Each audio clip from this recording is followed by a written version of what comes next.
Good morning, all. We also have to. Morning. Yes. How is everybody this morning? Great. I'm glad I could make it to the meeting. I thought my company is arriving later today, so Fantastic. All right. Okay. These are my head up so you can take notes on it, right? To fix the audio. Well, I can also watch it. But we're saving this, right? Yes, it's Yeah. mainstream. Yeah. Awesome. Yeah, I like to go through it slowly. Pat, were you able to connect with Mackenzie to get her with this meeting? Okay. I apologize. It's okay. I think we could certainly move ahead with what we have to do. And perhaps next time she can join us just so that we are for certain on what metrics our grantees will need to be reporting out so that they're part of the statewide database of outcomes. Because I know that they were working on. Yeah, I'm sure that whatever we do today, if we send a draft to her, that she will give her input into that draft. Perfect. Okay. All right. Do we want to, since we are streaming this, go around and share who we are again, just so that this is out to the public of we know who we are and who's present in the meeting? Does that sound okay? Okay. I'm Jamie Beck, and I think during this meeting, we're deciding on like solidifying who's going to chair meetings and that kind of thing. I think we've kind of done that a little bit in conversation before now, but want to make sure that that is established during this meeting. I am Wendy Dana, grant manager for the Penobscot County. And today I'm going to be taking the meeting notes. And have we decided that you guys want me to do that? Is that kosher? Okay, cool. So I'll be doing that. And why don't you guys go ahead? We don't know that gentleman, so maybe you could introduce yourself, sir.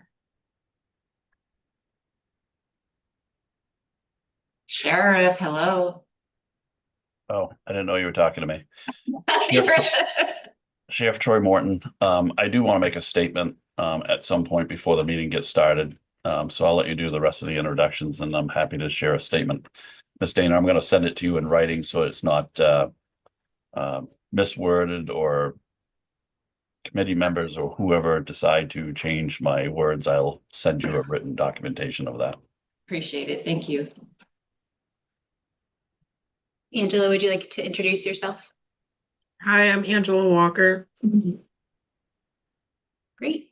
And we're missing Randy. No. All right. Sheriff, if you wanted to make your statement, go ahead. I first want to say thank you to Wendy Dana for helping us facilitate the meetings. I also want to commend the county commissioners for putting together this advisory committee. The committee represents 3 different districts that cover the entire county, not just a single town or a single individual or a single group. I also want to say that the group of individuals that they put on this committee or have selected this committee come with a vast amount of experience in different areas. Some with shared living experiences, some that have worked in the field in different areas, but a vast group that has a lot of experience. It's not a full-time committee like some communities have, or even some governments have. This is a volunteer part-time committee who I think has done great work in just a few short meetings, trying to develop processes, making sure that the mission is defined, and making sure that we're all rowing in the same direction. It is absurd to me to think that anybody would say that this is a secret meeting or that these have been secret meetings.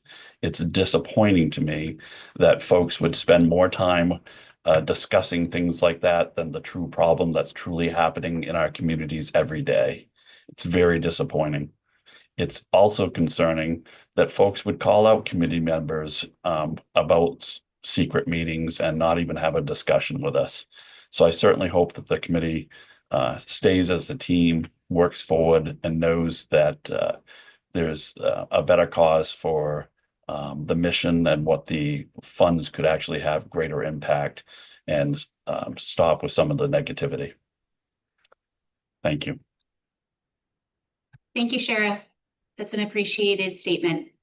Actually, if I could interject, I did go ahead and speak with Mary Ann of BDN.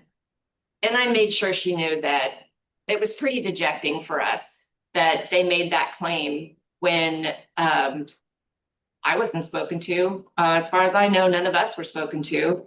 So I hope that I was able to be, what would I like to say, pretty open about how these meetings, ladies and gentlemen out there, have always been our desire to be public. We did not feel like we were going to go into this, not knowing who was on the committee, what things we were going to put on the agenda, who was going to be chair, all of these things until we knew that. So when people do start gossiping and slandering, that is dejecting. And so we will go forward. And of course, it was going to be public. And we do encourage everybody to make sure and watch. And you will get the proof that we are doing everything above board. And I think you'll be really happy with the results. So let's keep it going and do not be dejected. I'm gonna So- second. So I just want to say, first of all, I didn't get a chance to introduce myself. So I'm Pat Kimball. I have been involved in substance use services for over 30 years. I am now currently retired. I am, in full disclosure, the chair of the Maine Recovery Council, which is also involved in using funds from the opioid settlement dollars. But I also want to commend the sheriff for bringing that statement forward and sharing that with us. I spoke with the reporter, and as you see, she chose to use none of my words, which was a little disheartening to me because it was about the sensationalism of the headline, not really asking a member of the committee where they were and the work that we were doing. And Wendy, similar to you, that is what I had said to her, was that was never the intent to be behind closed doors or to keep secrets. It was a matter of the first meetings were about organizing ourselves to be able to figure out even who we were and how we were going to go about this, making sure the funding got out, and commended this group that even though they met 4 times, they already have a plan and they're already moving forward with a grant application and trying to get this out. So I'm not a person who likes to dwell on the past. I don't like resentments and I don't like living in the past. I like living in the future. And I see the future of this committee, and staying in the present will benefit lives in our area.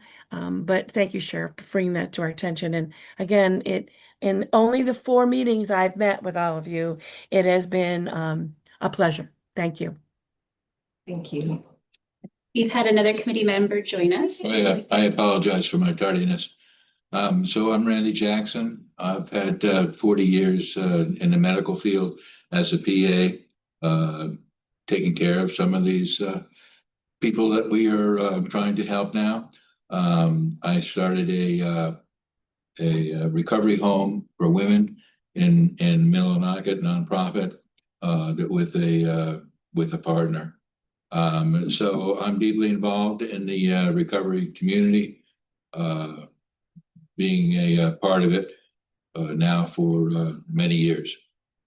Thank you.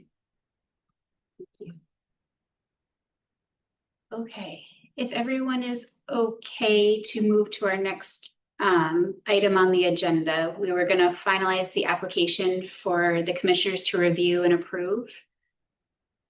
Is everybody able to pull that up? And No. I couldn't. Let me see if I can get this. So I found out this morning that I have so much on my computer because I'm always terrified to delete anything. I have 0 ability to do anything now because I've been a little too cautious. So Ryan, our IT gentleman here, is going to help me after this. So sorry for not having these things pulled up. Is our friends on Zoom able to pull up that document?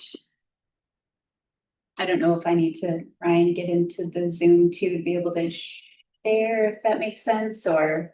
Yes. Okay.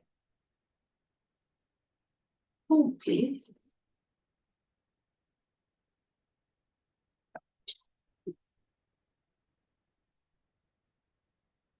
I'm gonna mute my computer so that we don't have.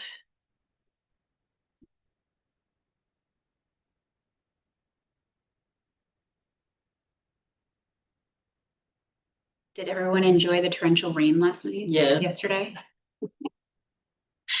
My garden did. We didn't get it. No.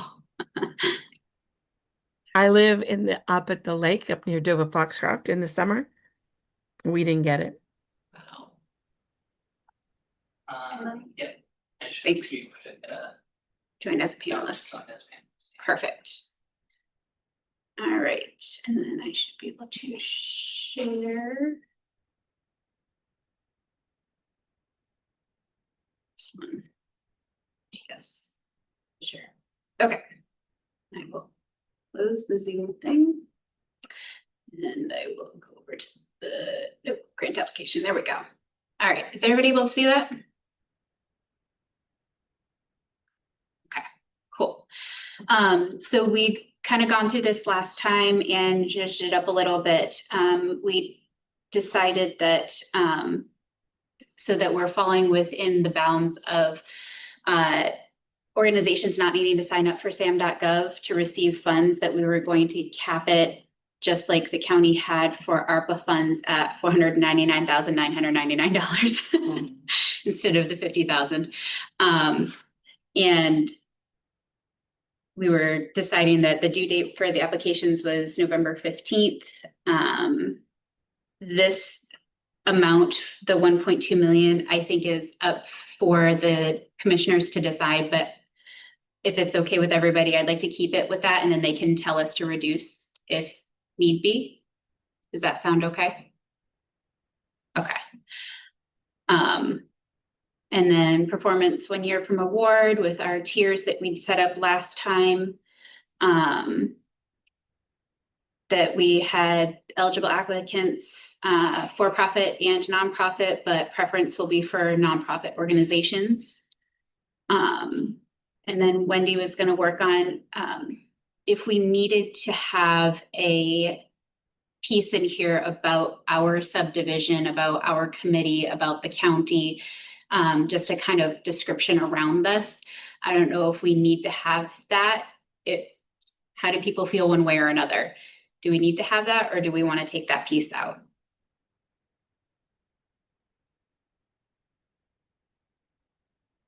I think the more information we give to the grantee, the better off the grant will look.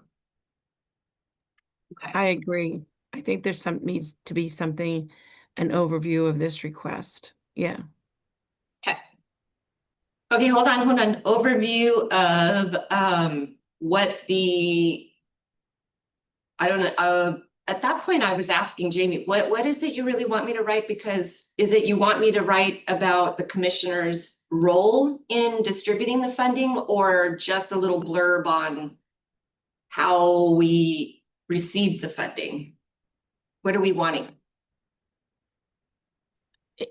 This is Pat Kimball. It's just a little bit of both, I think. It just needs to be said, an overview that, this money came to us through the opioid settlement, that it needs to stay within the parameters of the memorandum of understanding and the statute. Okay. I mean, you can say it much probably prettier than me. And then, the committee, and just say the committee will review all applications with the final decision laying within the county commissioners. Fine. Something like that, is what I was thinking. Perfect. Thank you. Do we want to incorporate that with that section B, because that is kind of like the summary of the opioid settlement funds generally, and then like kind of in that last paragraph, Wendy can add some of that language that you suggested, Pat. Yeah, that would be okay. Yep. Okay, Okay. all right, cool. All right, then I think we did, What section? that I'll add it was, to section. so I think we're gonna combine A and B. Okay, So, yeah, so it's kind of just one yeah. descriptive section. Okay. And then applicant qualifications, I don't think we changed anything, like all of the things on here we talked about last time. Making sure that the geographic requirements of the planned grant activities must only target Penobscot County because that's the subdivision that we're in. And then organization status. Again, this is just kind of like a more sentence version breakdown of that chart up at the top. Proposal requirements, still the same that we had talked about. October 1, we would open the actual application, not 2026, 2025. See, this is why we proofread, kids. And then awardee requirements. So we are getting into this section of the utilization of the funds and their alignment with the definition of opioid remediation in Exhibit E. I know that we're going to come back and talk to that in a little bit. So we're going to skip talking about that for this moment, just so that we can go through this actual application and we'll get to that piece next.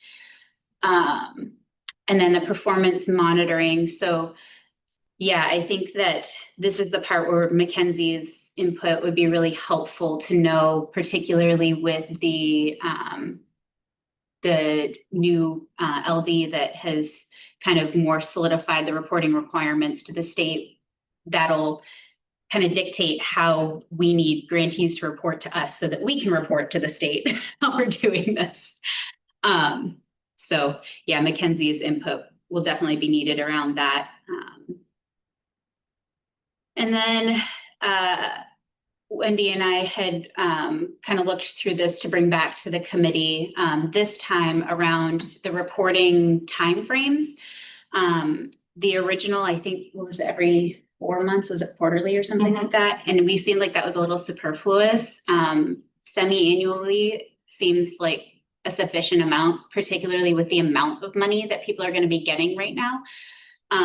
So we thought that we were going to propose to the committee a 6-month report. If we're planning on notifying grantees by December 31 of 2025, that 6-month report will be due 30 days after July 31. So in your first 6 months, what did you do with this? And then financial reports. We had talked about all these last time. There was a question about the justification of underspent funds, I believe, last time.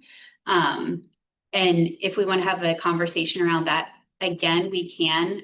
The thought process of leaving it in was if people aren't spending the money in the ways that they had intended to, or hadn't spent it in the time frame that they had intended to, that it would be good for us to know in case they need to shift their project description, whatever the case might be, or they need an extension because whatever they planned isn't following a timeline that they had anticipated.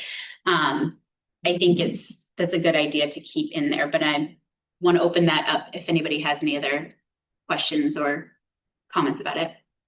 So here is my comment and question in regards to that. I understand why it's here, sort of, but I'm assuming that when you give this money out, that you have some sort of contractual agreement with them that they have to sign. Yep.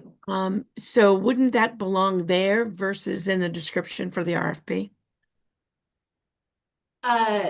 I think this is more an awareness of that when they're doing their financial reports, if they're granted the money, they're going to be expected to report out these kinds of things. It's not. Yeah, and when we did the, Pat, when we did the ARPA in the contracts, I always made sure to put that, you know, there's a performance period that it begins, and then there's a performance period that ends. With ARPA, we know that it's December 31st of 2026. And then that the reporting that we do, so we do just kind of give them an overview of what's expected from them as far as reporting. I always encourage people to, and I said it's not it's not required, but it is best if you open up a separate account for this money, because you will be required to report and send me an expense detail report. So it's easier for you if you do that. So I do kind of put those types of things into a contract, so it's detailed enough out so they know what to expect. And in that will include overages or unspent money. Absolutely. Yeah. If there is money, they can come back to us too, as I've had other people and say, you know what, this actually came out a lot cheaper than we thought it would. Is it okay if we spend this money on this? And if it's for the same project or, but we would look at that, and then I create an amendment for a contract if they were like, oh yeah, can I use it in this? And then I ask commissioners if that's okay, and then we go from there. All right, thank you. Sure. I think also keeping it in this RFP description also allows applicants to be aware of the reporting requirements should they want to apply, just so that they have a good idea of what they're getting themselves into by applying if they are granted funds. So that was at least my thought process. So are we good to keep that in there? That sound okay? Should we include a copy of the actual contract that they're gonna sign? I think that's a little premature. I don't think that that's In the typical. RFP? No, Yeah. not yet. Okay.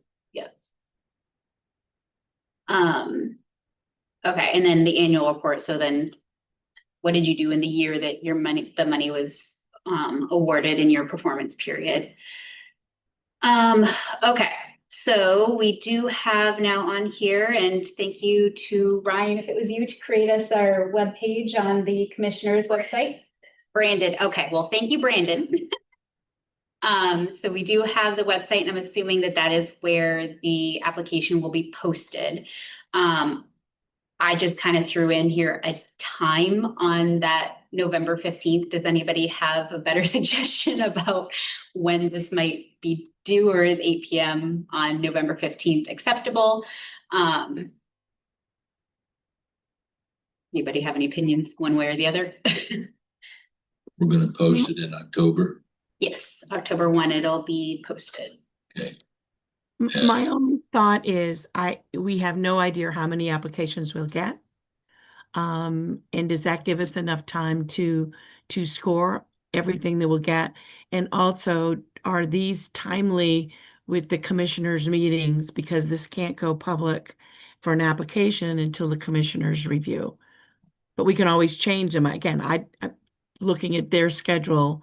Do those timeframes match the commissioners' schedules? So we meet on Wednesdays, so it's every other Wednesday now. And I am going to be discussing with them what we have spoken about today, as far as what, to set expectations as to what we've done, and if they have any questions or counsel for us. And I would say that, just to be real, do not be too overly expectant that this is going to happen immediately or even this year. Because as we get to the end of the year, they have a lot of things that they're doing. So they're working on budget. Budget for city is different for budget than county. That is the priority. So although this is important, it will not be, as far as I know, this is not something that's going to be decided upon by the end of this year. So just to put everybody's expectations out there, that's really what we're looking at. So as far as the due date for receiving the applications, I don't want to set others' expectations in case they're hoping that the money would be coming to them quickly. So we need to make sure that everybody understands that, yeah, we can have a due date, but the decisions will not be made until after January. So whatever amount of time you feel is sufficient to give them to pull their applications together. I don't want to rush this.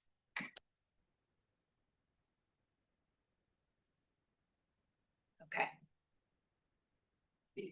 Okay, I think that's a little bit of a brain space shift for at least me. Well, and can't I speak to everybody else. that's why I think it needed to be said, because when I went to the last meeting, and that's why I asked, did you guys watch the meeting? Because that is their brain space, and it's important that you know that, so you don't get too excited and get your expectations put down. So just so you know, this is not going to be a rapid fire distribution of funding. Did they, and I will have to go back and watch the last meeting, did they give an indication that they're like what? I think I am needing clarification, I guess, then on the role of this advisory committee and what their expectation of us to accomplish is. I think what it is that we would be a good committee to be able to put the things together in an application that we know that the community wants and needs.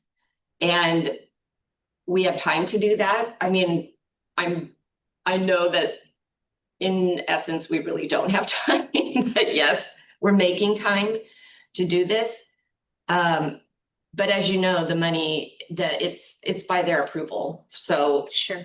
it's not, and they are not going to move quickly on it because they do want to understand the reasoning behind why we're making the decisions that we are making with who we choose to even look at the applications. It's government. Government is careful, you know, and they will not be running into it. So that's why I think it's important that we're here and that we are the ones that are refining this. But the final decision will go to them, and it is based upon how much time they have. Okay. So, Hello. and Scott Atkins Morning. joined us. I just have Oh, go ahead. I just have a clarifying piece. So I understand it, trust me, I understand totally government. Being on the Recovery Council, it certainly hasn't been easy getting the money to where it needs to go. And I know slow but steady is a good pace. The only thing I want to make sure of is that the understanding is, and I'm just saying it out loud, this money is earmarked money. Yes. So it's not like regular budget money. It can't be added to or subtracted to because it's earmarked money that has to fall under the guidelines of the settlement and the MOU. So, you know, that's a relief that it can't disappear. And I appreciate the fact that the commissioners are, you know, diligently looking at it. But I do think it is the role of this committee to keep communication lines open with the commissioners, that they understand the urgency of getting this money out there. It is a crisis, and when it's a crisis, you have to do your best to get it where it needs to go in a timely manner. Yes. And I know that they're trying to do that. I know that they have a lot of work themselves, but I just wanted to say that this is earmarked money. It can't be, again, they can spend it on something else, but it has to be within Exhibit E. And I appreciate the fact they gave us all the nomination to put this work together, and hopefully we can just do a reasonable time frame. But the money needs to get where it needs to go in a timely manner. But thank you for letting me just say that. Yeah, can I just speak real quick? Sorry, Randy, because I'm gonna get off to another meeting. But I was watching this, and I've known Wendy well enough, and she shouldn't have to be in that role, but just a couple of quick clarifications. One is, so I speak for the commission. My role is statutory that way. And so often when Wendy speaks with regard to the commission, that will also be through a review process with myself. Pat, let me assure you, and I will even say even more so than the AG's office, that the commissioners are very well aware of how and under what appropriate measures these funds are designated for. Because Wendy, myself, and finance, they get to remind them if they tend to venture off trail. With regards to the schedule, And again, this is why it came up. I started to hear a little anxiety. The group was headed in a really positive direction, for many reasons, right, wrong, or indifferent. I think the group has to take a step back and sort of legislate its approach. You know, I often refer to this sometimes to legislating common sense. It is not productive. We continue to do it. However, you know, we all have our individual roles and thought processes. So I can assure you that the commissioners are taking this very seriously. It will move through. I think you stick with your dates for now. But as Wendy said, I would expect that you're probably going to have to delay them a little bit. How long? I don't know. Let's get through each step by step. Let's get this application completed in the rubric and we present it to the commission and we go from there. So before I step out, I don't know if anybody else has any further questions for me, but you know, thank you all for taking this on. I think Wendy's gonna be a great replacement. As you can see this morning, my time has been divided already. So no, and actually, and Pat, I was reminded as I read through your conflict of interest policy, you know, my role where it's so directly related to the commissioners could sort of bring a conflict, you know, if there was for instance, if there was an application that I chose to vote down, I get a second chance to go and convince them, don't I? So You do. yeah, so you know what, I'm telling you, no, when you do, I always try to do the right thing. And when I thought about this and seeing Wendy interact with you folks, this is a no-brainer, as we like to say in Maine. So thank you all.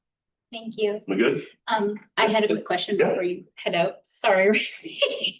Randy. Is it still the commissioner's intention that we send this up to them for approval? They say, yes, go ahead. We receive applications, the committee reviews and recommends applications, and then the commissioners approve? Absolutely. Okay. That is your role. Your role hasn't changed. Okay, I just The wanted to timeline, be I think, has absolutely changed a sure. little bit because where we started out sort of not as official and now we're stepping back and probably is a better move to become more official. As it's alluded to, I think Pat mentioned, you know, getting these funds out urgently. I know Randy had mentioned it a few times. Yeah, I think we were, you know, we called the play and, you know, using a coaching euphemism, we called the play. We're audibling now, so we're gonna take a step back and reset, and the committee's role has not changed. Just the timeline a little bit, just a little bit. And that's exactly what I'm saying, Mhm. is that we absolutely know these funds are restricted. They are not going anywhere else. They are for our county, to help with this urgent issue. I just want to set everybody's expectations that we're not running through it. That's all. Yeah, this is gonna take some time, but all right. Yeah. Thank you all. Yeah. It was my understanding that this is our first application First round. for disbursement. And I'm wondering when is our next application going to be available for disbursement? I don't think That's we're a there really good yet. question. Yeah, honestly, I don't think we're there yet. Well, I understand that, but you know, these funds are dedicated to recovery and, you know, they're not getting there. And again, I want to reinforce the necessity of getting these funds dispersed. I think we have a great grant application, a good committee. I think we can move forward, you know, with this, but these funds have to be dispersed. We're way late. We're 2 years late in dispersing these funds. I'm disappointed. That's all. Thank you. Well, some of them have been dispersed. So it's Have not any- like it hasn't. Have any of the Penobscot County opioid monies been dispersed? Yeah, Okay. Yes. yes, But not through this committee. Correct, correct. prior to the committee convening. Okay. Okay, then I guess oh, sorry, Troy, go ahead.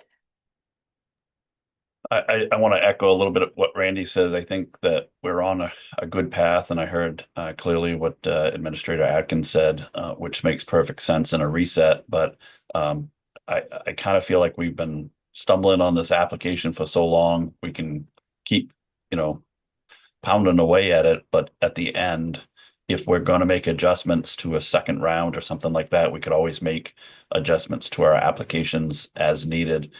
I was hoping that we would be able to move a little quicker, particularly when it comes to the small round of fundings. There are great initiatives. I'm hoping for new ideas from groups that are going to bring something forward that's new, that can have a greater impact than what we've been doing as a community. So I'm hoping that perhaps these are locked in dates, but I'm hoping that we can get this application finally solidified and move it out and to at least get people thinking about, maybe the deadlines are okay, but at least get them thinking about other alternatives, other ideas, other processes that can have a greater impact on our communities, and whether it's treatment providers or as you know, I'm very interested in prevention as much as anything, and I think that's I'm hoping that we can get these out, or at least get this application out sooner than later. And I don't think we have changed the dates of any of that, so the application will go out. But I'm saying when you look at when our meetings are, because this is how we started talking about this, was our meetings and how do they coincide with the commissioners' meetings? Because we don't want there to be this long period of time. Because yeah, it definitely drags it out. But I think if we can get this out so that people, like, as you say, can start thinking about applying and making it as simple as possible, and brief, really. That's why I think today we actually, if agreeable, we will be finalizing this application.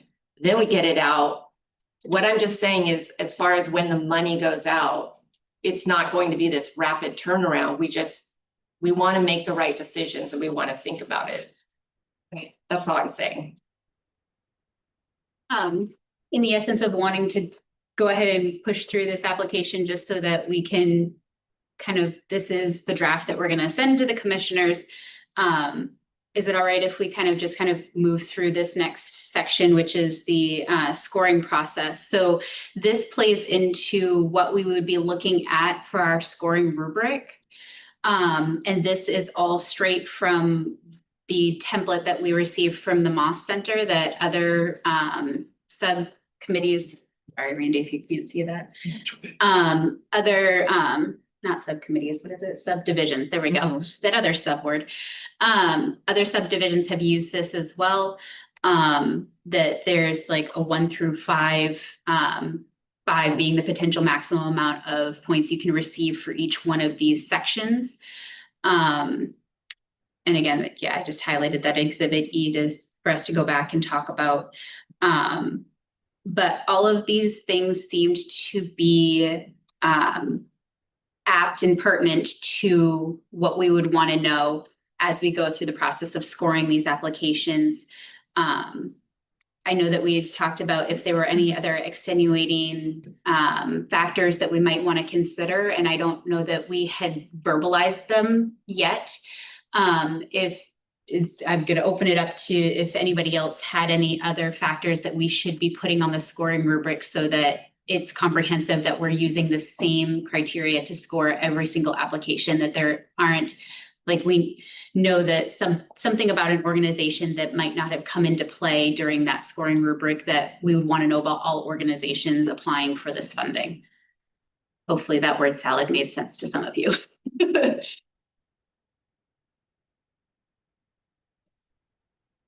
Everybody feel good about these kind of criteria, these 10 criteria? Can you scroll that up just a little bit so we can see the next ones? Thank you. Yep. Actually, I'll scroll it up just a little bit more because there were, oh, well, you got those there. And then let me know when you want to see A.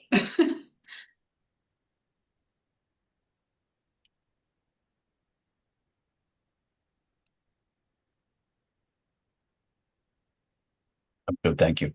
Okay, perfect. Yeah, and then A was just adherence to application instructions. So do we feel like this is a good scoring rubric to go forward with, that this is the sum total of what we want to know from, like, how we're going to rate these applications? Okay.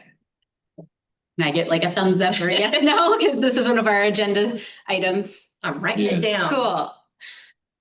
Angela, are you an okay thumbs up or okay, perfect. Awesome. Jamie, you just referring to the scuba, the rubric for scoring, because I do have a couple comments on the application itself. Oh, yeah. Sure, go ahead on the application itself. We So on haven't, the application itself, I think up in the beginning, you have in there, asking if they received other opiate settlement money. oh, yes. So this is just the description piece of it. The actual application is down here. Okay, yes, this is the Okay, actual. so under that, I would like to know who they received opiate funding from and how much they received. Yes. We had put, I think it was a yes or no question, if I remember right. yes, okay. Have you already received opioid funding for this project? It was a yes. Go ahead. It should include, you should say included in your 200 word max. It should include from whom and how much. Okay.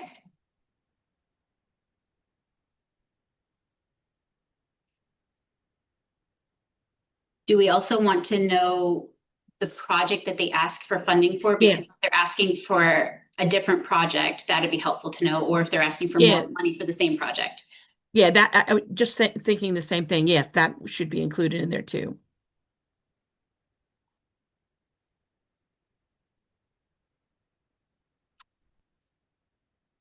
Okay. And then I'm going to make you go all over the place on this application. You have under approved uses. What page are we on, Pat? I didn't write the page. I put a note to myself. Under approved uses, you used harm reduction.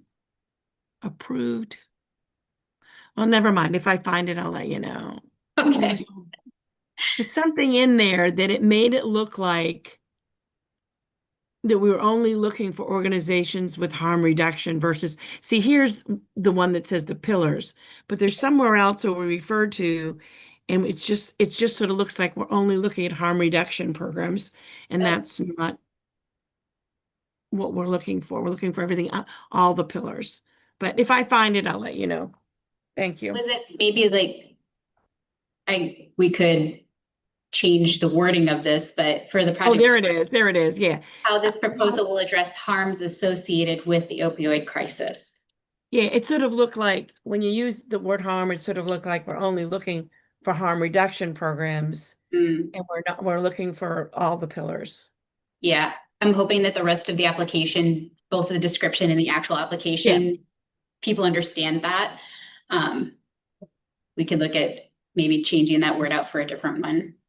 Yeah, that was my only comment there. Other than that, We could use outcomes, how this proposal will address outcomes associated with the opioid crisis. good word. Okay. I Okay, think that was it from my notes. perfect. Does anybody else have any other questions, comments, concerns about the actual application form that people will be filling out? Did we put in the paragraph of assisting the applicants, should they have any questions about how to fill out? We did not. Thank you for the Good reminder. one. I think in the contact piece of it, up at the top, okay, contact for inquiries. Should we put inquiries for assistance with the application? And I'm absolutely happy to do that. We could give them my email and I can walk them through how to do it. Okay, does that sound okay to everybody? Awesome. Okay, Where did we add that? it was in that overview, Some. yeah, the Okay, first perfect. section. Okay. Great. Okay.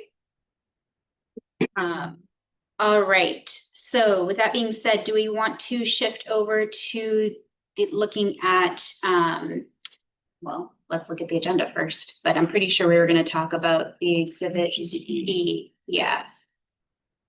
Because we already did the scoring rubric, yay. We're checking things off the list. Okay, so this kind of goes back to looking at what are the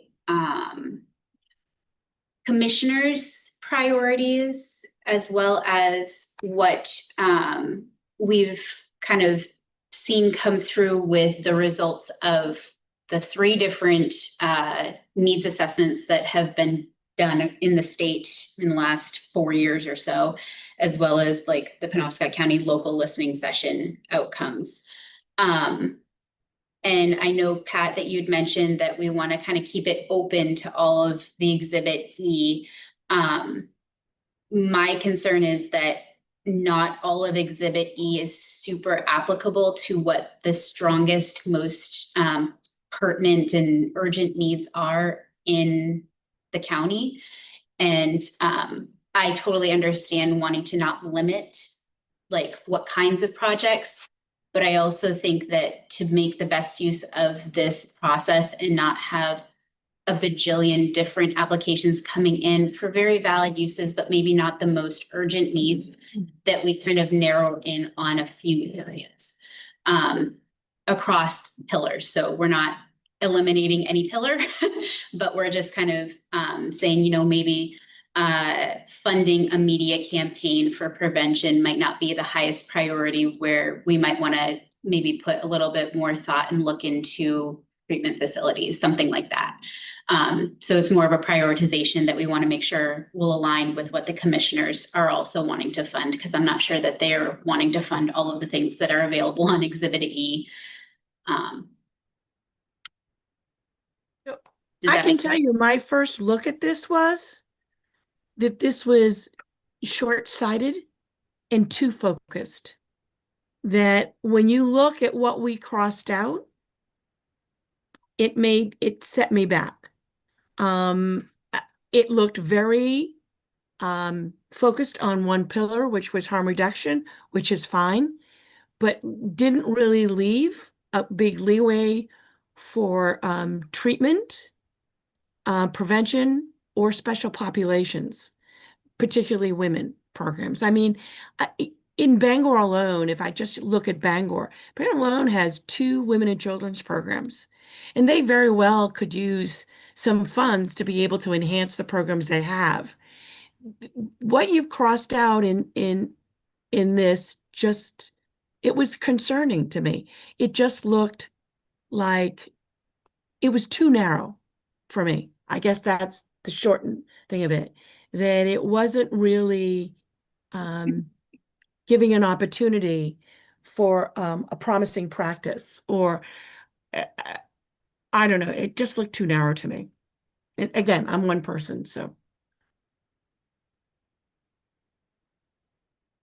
I agree, Pat. I think especially the women's and newborn programs that are available.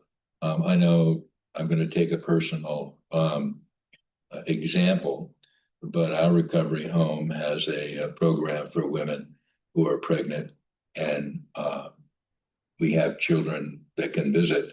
And we actually had this woman come into our program and successfully deliver a healthy baby that didn't have to go to NICU, that didn't have to, you know, absorb main care dollars for her hospitalization and the baby's hospitalization, to the tune of, you know, over $150,000 or $60,000 or $200,000. So I think that program is something that I would readily support. I think there's 2 victims there, the mother, you know, and the child. And knowing that we now only have 1 delivery system, you know, in Presque Isle and the others in Bangor for this whole area, I would wholeheartedly support reinstituting the neonatal and women's care in our Exhibit E. Okay, so let's go back up to that section. Schedule A. Okay. Well.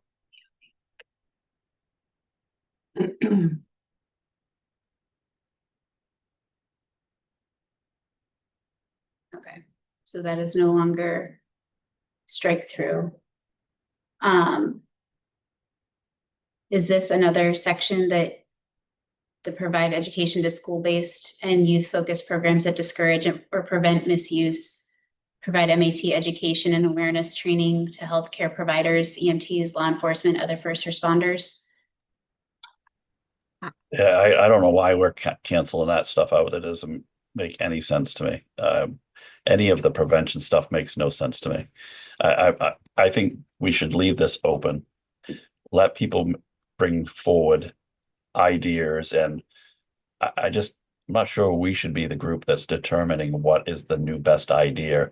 I understand studies in the area. I understand best practices, but let's be honest. As a group, as a society, we're not having as much impact as we possibly could. And there's some folks out there that have some really good ideas, and some of them are going to be new ideas and new thoughts. And I don't know why we should ever limit the opportunity for folks to be able to share that.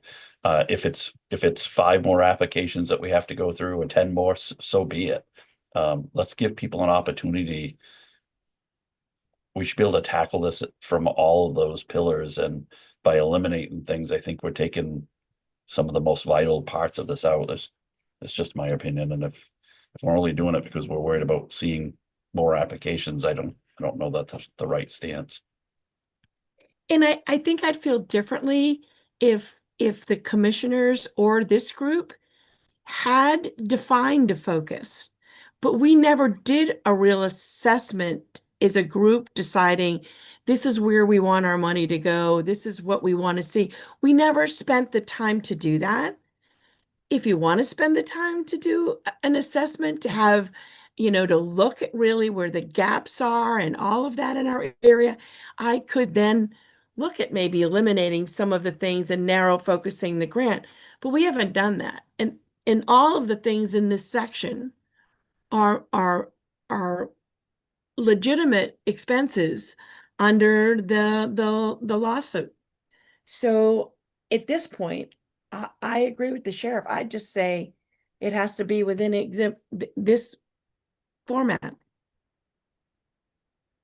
We shouldn't mix this conversation, but obviously it's going to stand out that watching from afar or close, the processes both at state, county, and municipal levels of ARPA funding, a lot of ARPA funding went to different areas here too.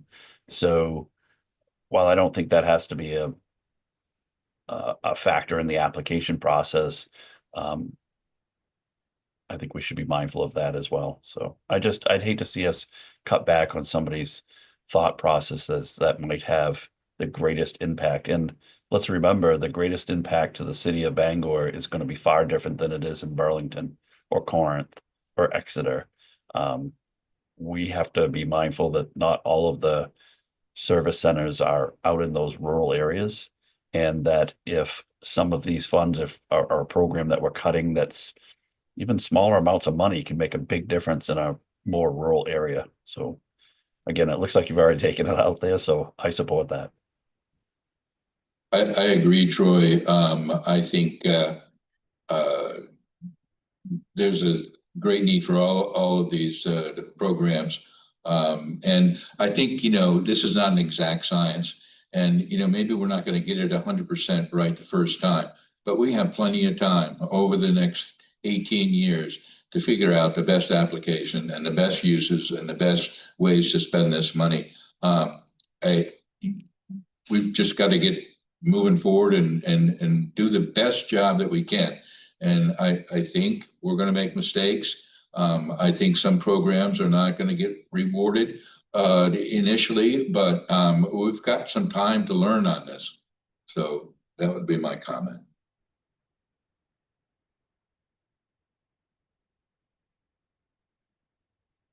My question to the group is, if we, for instance, just throwing out there, if we got 2 applications and one was funding a media campaign about misusing opioids, and we got a treatment center wanting to expand their detox program, and for whatever reason, the treatment center scored just a few points below the media campaign did, do we feel like we would still want to push forward with, we've scored them and the rubric said what the rubric said and how it came out, and we're going to recommend the media campaign over expanding a detox center? So I believe that somewhere in the writing, you should have that the decision-making process is not based on score alone. For instance, the Recovery Council, when it sometimes doesn't set with people, but what we did was we scored them. Then we also looked at geographic gaps and special populations.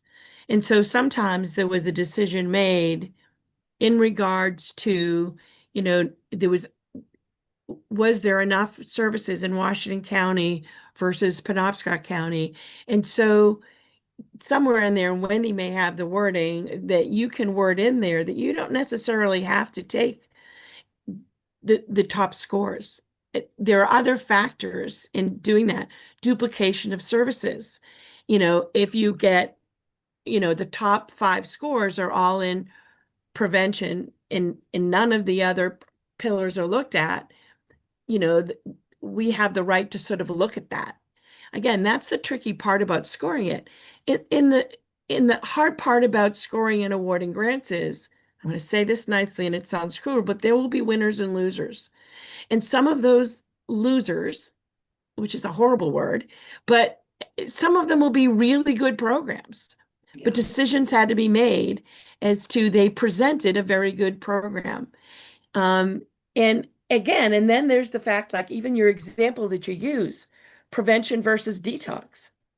Part of the research we're finding is that we do have enough detox beds. What we don't have is enough workers to work in them, and we don't have enough reimbursement to keep them open. But there's enough beds. So again, it's really tricky. But you don't necessarily have to go by top scores. You have that opportunity to look at what's the gap and where geographically are we putting the money. So do we want to include in the original application language? Because I don't think we actually had a section that talked about that. I thought it was at the end. I thought we did add that it wasn't based on the rubric alone. There could be Yeah, other. so something like that. I feel would- like we did. Erg. Well, It's in a lot of grants. Yeah. yeah, and I felt like we added that when we were talking about it. I mean, it would be under the scoring process. Based upon reviewers which evaluate and score the merit of application, the entire proposal will be considered during the review process. Well, if not, we'll add it. I'll just put it on here right now.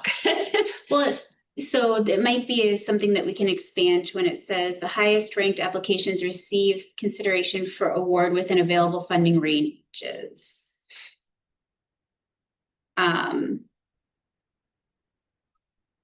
Maybe it will, maybe we can say something in here about other considerations are, I mean, we haven't really talked about, are we looking to equally expend funds across all 4 pillars?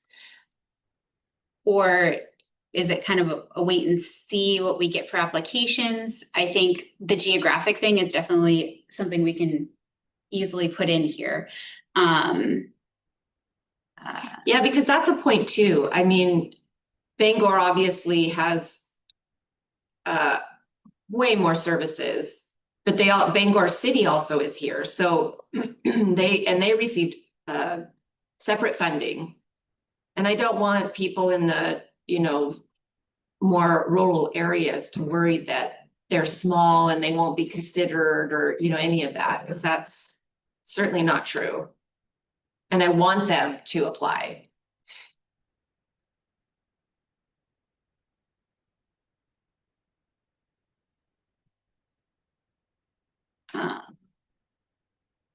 So geographic as well as pillars, are there other factors that we, outside of the rubric, that we can think off the top of our heads as examples to give people of why we might choose one thing over another? Obviously, at the very end, it's going to be some of the commissioners' decisions, but these as an advisory group, I would think that if we felt that treatment was the highly needed area, rural or not rural, then we would be able to advise why. Same thing with any of the other pillars. I just hate to see us, particularly when we're just starting to shoehorn ourselves into very restrictive things. I'm just hoping that, you know, folks are going to be able to come forward with ideas and thought processes of whether it's detox, treatment, prevention, whatever, wherever it is. How can they have the biggest bang for the buck? Where can we have the most impact? That you keep saying it, I think it's a good word, is the gaps.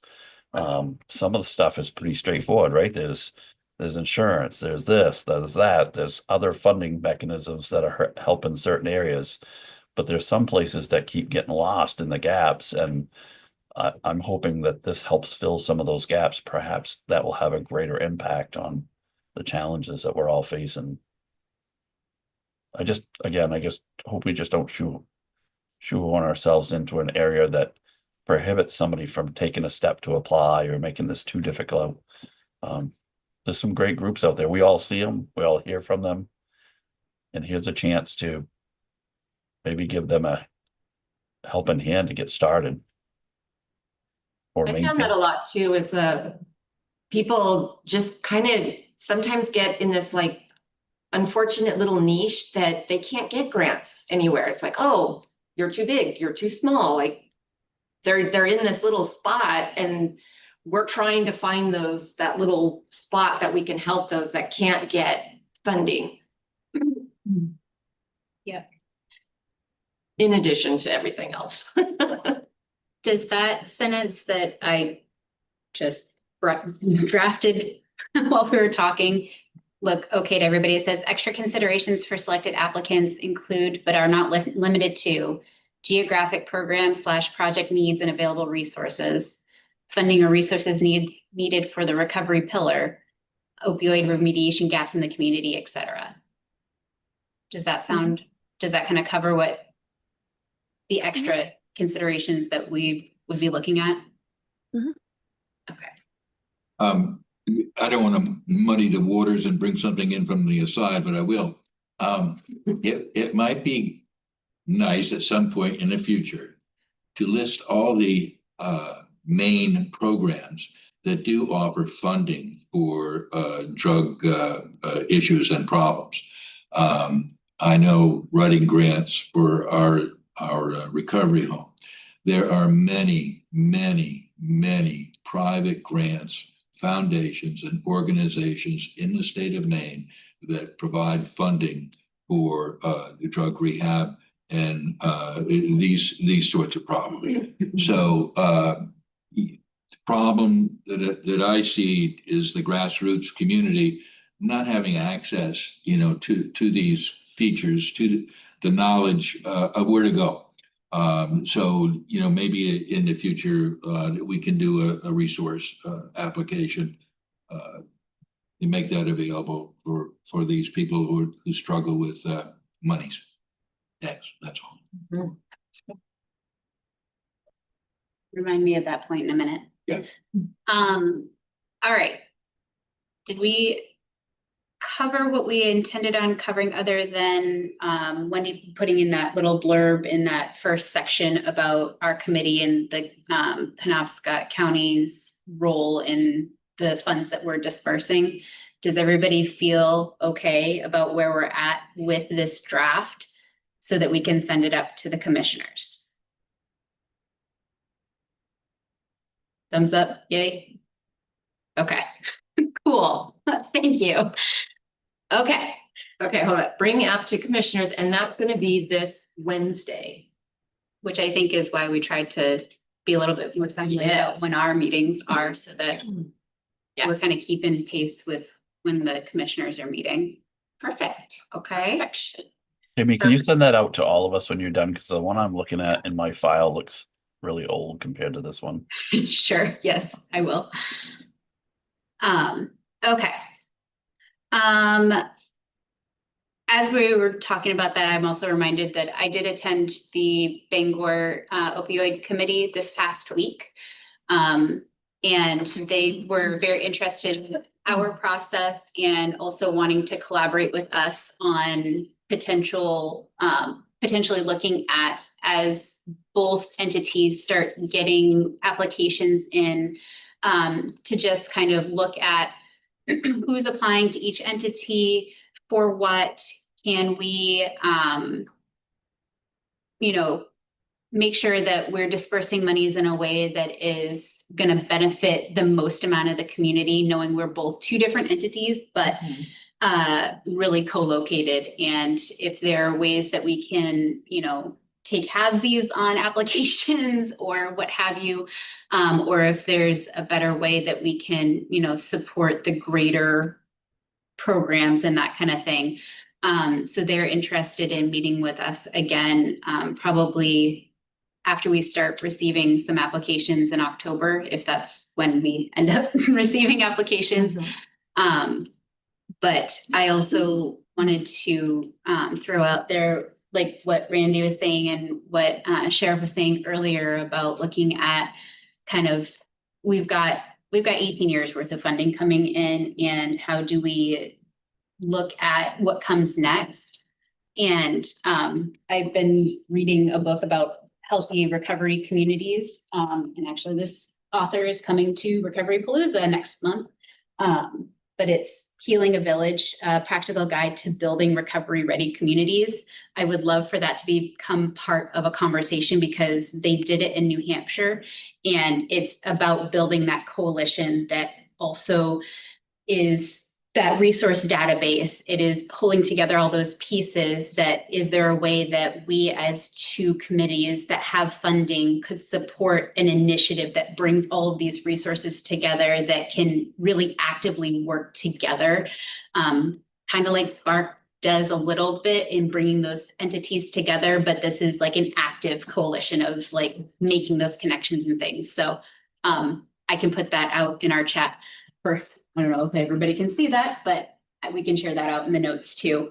But kind of thinking about what greater good could we look at for the next round of bringing those resources together and building that. And it talks about all pillars. So it talks about the prevention and decreasing ACEs and that kind of thing. So look at that for upcoming times. And we absolutely work with them during ARPA. So I'm very much used to working with them as far as, we can obviously do more if we can pool our money. So, and they were really great to work with. I know their grant manager, who I'm assuming hopefully that they're going to be using, Chip. And we go back and forth, because again, you also go, hey, did this person apply with you as well? And it's very convenient and very nice to be able to go through that. And sometimes it's a lot easier for that applicant as well, because one application, put it to a couple different places. And so we definitely look forward to that. And I know that during the commissioners meeting, that was something that they said too, was absolutely, we, look at working with the city. How about Orono? I think, aren't they the only other town? Wouldn't it make sense that we speak to all of them? It doesn't mean we partner on everything, but at least a conversation somewhere along the way. Yes, I believe the Orono police chief has been put in charge of their funding. And I do believe, Pat, correct me if I'm wrong, they sent money to Millinocket for Save a Life. I don't know if it's all of their funding. But yes, certainly that might be a good idea to talk to them. Actually, I think they did. They sent all of their money To Save a Life. Wasn't it? I Well, thought it was in Lincoln. Okay. They gave it to Lincoln, and they did save a little bit back from it. They didn't give it all to them, very little. I mean, I think they only have 36,000 or 40,000. But I do believe, again, we have to remember that this is out 20 years. So this is just their first year.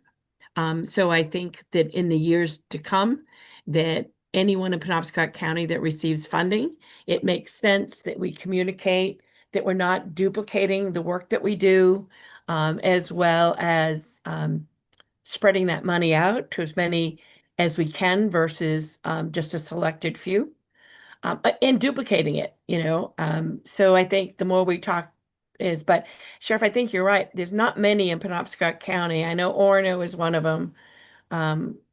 Pretty sure it's just us, Orono, and Bangor. Bangor. Yeah. And then the schools have money, but that's a whole other issue. I can, if you guys want, I can reach out. What did you say it was? Who was it that was in charge of it? Police chief. I can reach It's out the to the police police chief. chief. Do you want Nice. me to reach out to them and just make sure that they understand that we would love to work with them if possible? Yeah, it's a nice man. Okay, great. Okay. All right, so the next piece of this is establishing a conflict of interest policy. Pat, thank you for drafting one that kind of pulled directly from the county commissioners' conflict of interest policy. So this was my thought when I did it, and people can determine what they want. Because we really are a subgroup of the commissioners, that it doesn't make sense that we have a different policy than they do. The commissioners I'm assuming, are expecting us to follow their guidelines. We are a subgroup of theirs. So most of that from where it is directly from what Wendy sent from the handbook. And then the top paragraph I wrote in regards to us. Just to make it clear that we understood as a group what our role was in there. And you certainly can change my words, but mostly in serving it, that we declare any conflict of interest we have, which is, as we read and review applications and scoring and awards, we need to declare whether we are employed, whether we are board of director members, family relations, or any organization that we are involved in. If we're receiving financial gain from it, we need to exclude ourselves from that particular grant. It's hard to do in Maine because although geographically we're huge, we're a small family and there's so many points of connection. But I think that as a group, if we adopt a conflict of interest policy and be able to be open about it from the very beginning, I think it serves well the committee. But again, that's what I did. That top part is just a wording, and the bottom part is the commissioners from the county handbook. Thank you, Pat. In practice, I'm wondering if we see this play out as we establish that at least there has to be like four or five, it depends on how many of us are going to end up having to, voice the conflict of interest and recuse ourselves from scoring an application, but we establish 4 or 5, whichever one, members of the committee will score. So we have an even number of committee members scoring every application, like it's the same amount across all of them. And then we, once we get all the applications in, we know who's applying or who has applied, and each of us fill out, hey, cross this one off, I've got a conflict, cross this one off, I've got a conflict, so that we establish these are the ones that I can't do. Other people are going to have to score these ones. Does that make sense? Yep. Yeah, that is exactly what happens with the conflict of interest. So yeah, Right. Absolutely. Okay. Do we feel good about then just keeping the document as Pat wrote it, or are there any adjustments that need to be made? I think we should keep the document. I think this is incredibly important. Thank you, Pat, for doing that. I also think this should go out with the application, so that somebody doesn't accidentally, somebody putting the application together may say, oh, geez, by the way, that person's on the board or indirectly involved. It could at least give them a heads up so that they could prepare to say how that connection is or where that connection is. Sure. Great. And if they've got a connection to one of us, that doesn't preclude them from applying. They just will know, and the public will know, that whoever the connection is on the committee that person won't have any say in any look at that application or scoring it, that kind of thing. It'll be the rest of the committee that decides that. Yeah.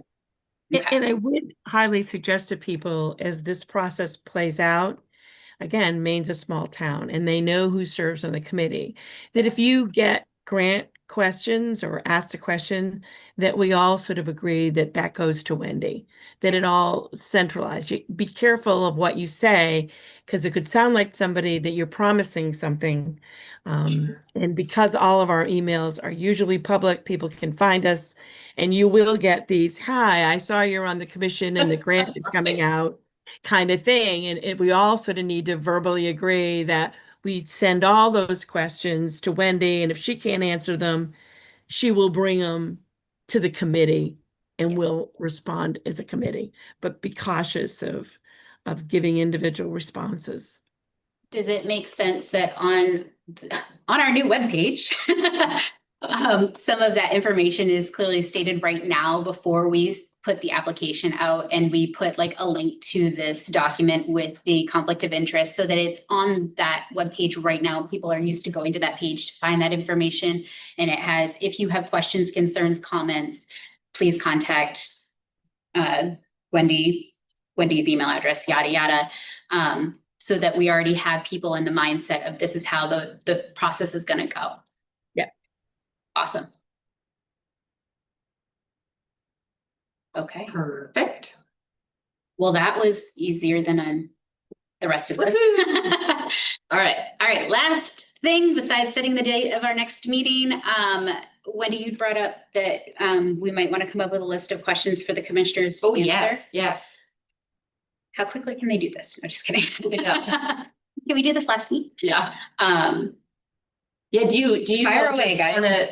you can email them to me, or you can tell me and I'll write them down. It's complete. I mean, you might want to configure in your own mind how to say it, or it may come to you, but you only have 2 days.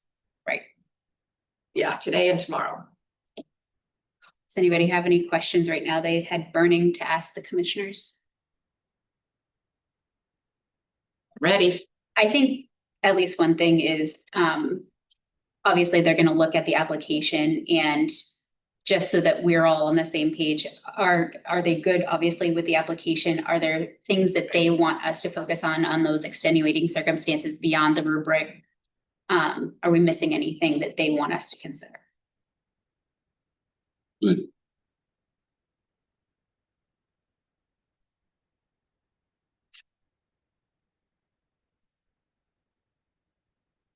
I don't know about Alrighty. I don't know about everybody else, but it would be also nice to know, are there pieces that they would prefer us to focus in on? Like, what are their priorities for the funding?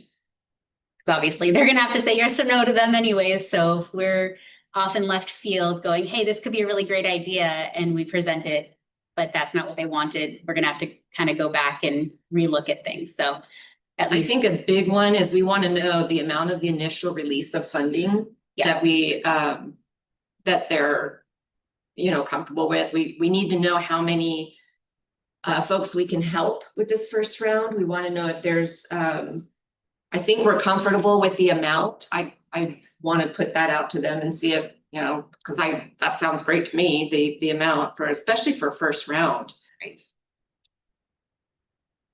First round. And do they have any thoughts about upcoming year's disbursements, if they've already kind of thought ahead? Oh, yes. Okay, what was that again? Idea, okay, second round dates. Okay, Okay. anything else? Any burning question for Andy? Anybody else? Okay, got 2 days. Schedule of the future disbursements. Yes. Ideas of second round dates, yeah? And Okay. priorities for the second round. Okay, and priority, what is wrong with me? Okay, got it. So it'd be interesting to see at some point, we can't spend money we don't have. And I do believe that you probably, the commissioner's office has a schedule of payments that are being made. And how Yes, that lays out. And that would be interesting at some point to review. When and where you're receiving the opiate settlement dollars from I think there's like 6 partners that you're receiving money from. And in some years you receive more than others. I mean, it's always deceiving when you see the end total because it's like, I whoa, that's know. but when you break it down to 20 years, and it's also, they know when they're going to pay you what checks. So Mhm. it would be interesting to see how that lays out, if that's possible. I mean, it doesn't have to be done for me right away, but as we make decisions to move forward for other grant processes, to know how much you have available each year. Okay, and who it's from, is that what you said too?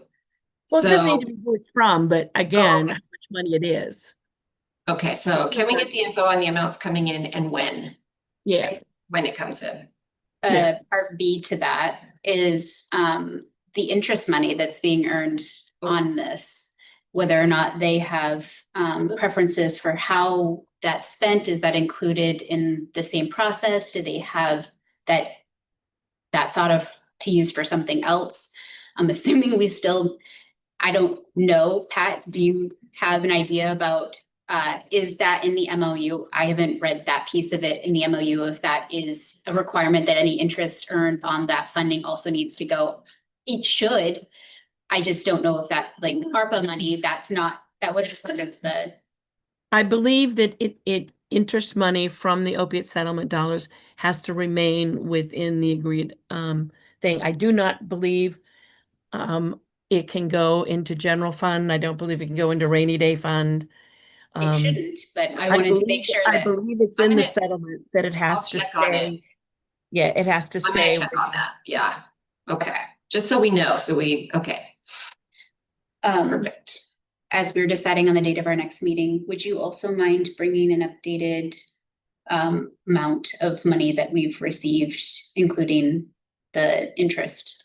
Okay, bring in update, hold on, better put my name there, Wendy.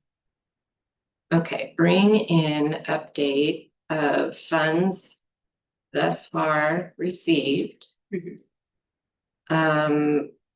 Slash interest. And any, like, minus the disbursement to what has already been spent. Yep. Okay, sounds good. I can do that.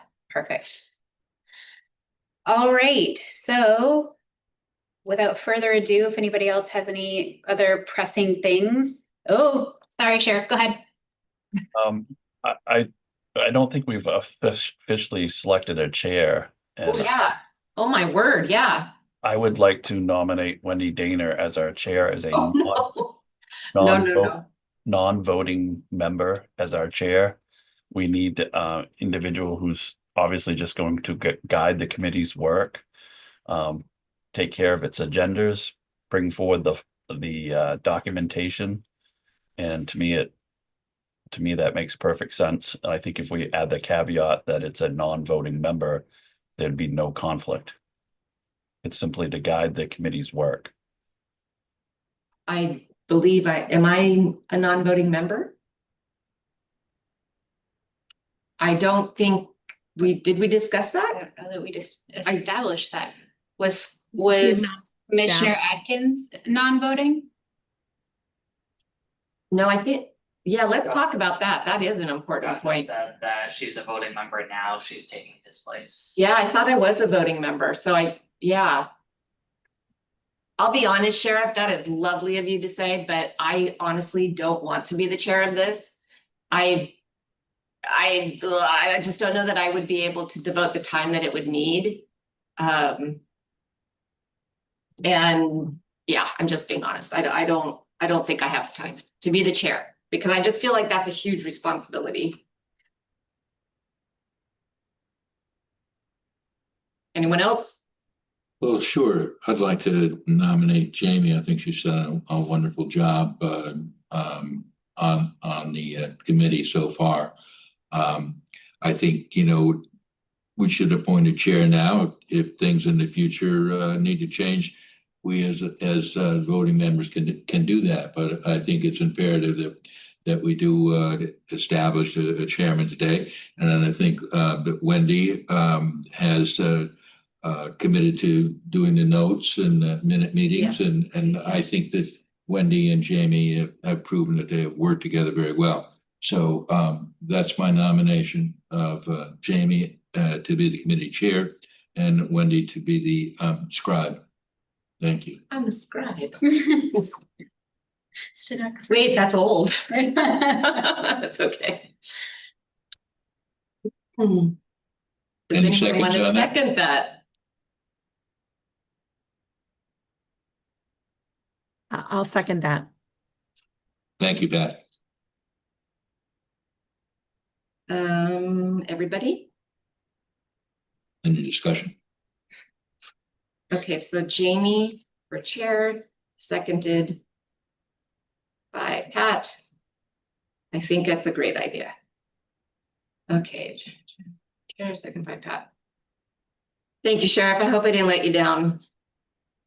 But life is tragic that way. Okay, Thank you. And yes, I'm happy to accept the nomination. And very happy that you will be working with me on this, as Scott mentioned, that absolutely. I think we're a good pair to kind of help facilitate this committee and make sure that we've taken good notes and can present things to the commissioners and the public in a way that represents what the committee has discussed and moving forward. So thank you. If you guys come up with anything else that you think of, I will wait before I put the questions for the commissioners, because I'm already on the agenda, so I am meeting with them. So if you have anything that you can think of between, I would say by tomorrow end of day, send them on and I will add it. And you are good with being our representative to the. Oh, yes, that Okay. part, yeah, that's no problem. I'm used to them. They And kind they're of like used to me. you, so that's important for sure. Great. Okay, Thank you for raising that, Sheriff.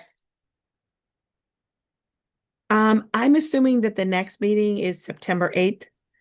I have at 9:30. Is that meeting still on? I don't know why that's in my calendar. Can I just interject? Can we have a vote on the chairman's position? Yes. okay, so vote for chair. All those in favor? Yes, all those in favor. I can't read. Say aye, no, yay, no. Okay, I can't see it. Okay, Pat, is Yeah. Angela here? Angela had to leave. Oh, Angel okay. had to leave. Okay, and then nay. It sounds like we are all on board. It is unanimous, yeah? Except that Angela's not here. Right. Unanimous. Angela had to leave. Okay. And September 8th, we did set as our next meeting. Because I'm leaving, my daughter's getting married and she lives in Amsterdam, y'all. So I'm so Nice. excited.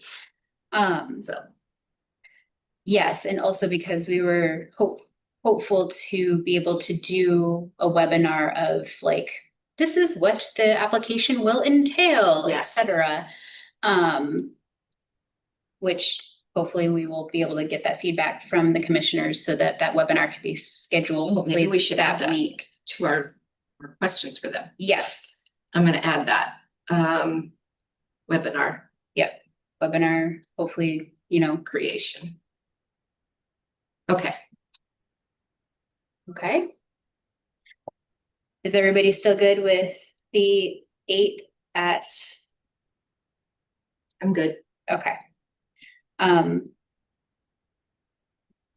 hoping I'm good.